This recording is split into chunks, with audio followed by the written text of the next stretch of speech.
मनोज जरांगेंची आज बीडमध्ये इशारा सभा। मराठा समाजाला गांभीर्याने घ्या, जरांगेंची मागणी। तर आजच्या सभेमध्ये पुढच्या आंदोलनाची दिशा जाहीर करणार।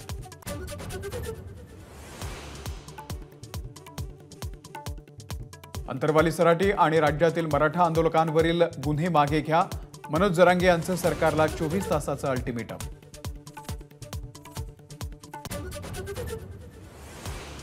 मनोज जरांगेंच्या मागण्या मान्य करायला हव्या। जरांगेंना देवही घाबरतो, तिथे सरकारचं काय चालणार? भुजबळांचा उपरोधिक टोला।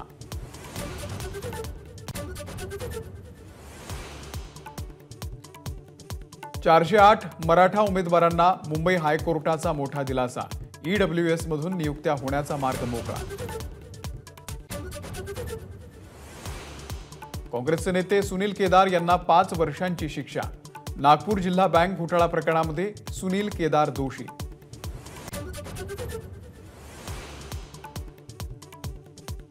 निवडणूक कमळावरती लढण्याचा प्रश्नच येत नाही।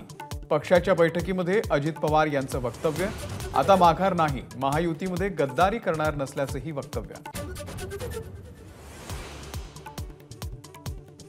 भेटीगाठी कौटुंबिक, कुठेच मॅच फिक्सिंग नाही, अजित पवार यांचं विधान। आता भूमिका बदलणार नाही, हवं तर स्टॅम्प पेपरवरती लिहून देतो, दादांचा कार्यकर्त्यांना आश्वस्त करण्याचा प्रयत्न।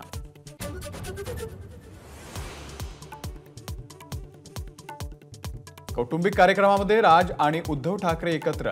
राज ठाकरेंच्या भाच्याच्या साखरपुड्याला दोघांची हजेरी। राजकीय वर्तुळात चर्चा।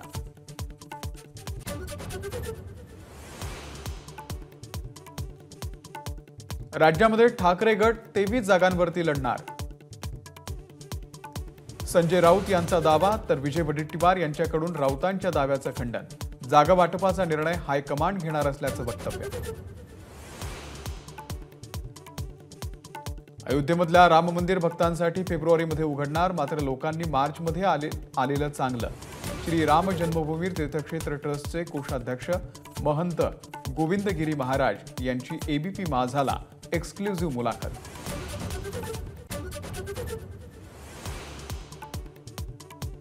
कुस्तीपटू साक्षी मलिक पाठोपाठ बजरंग पुनिया देखील बृजभूषण सिंह यांच्या विरोधात आक्रमक। बजरंगनं पद्मश्री पुरस्कार केला परत। एबीपी माझा, उघडा डोळे बघा नीट।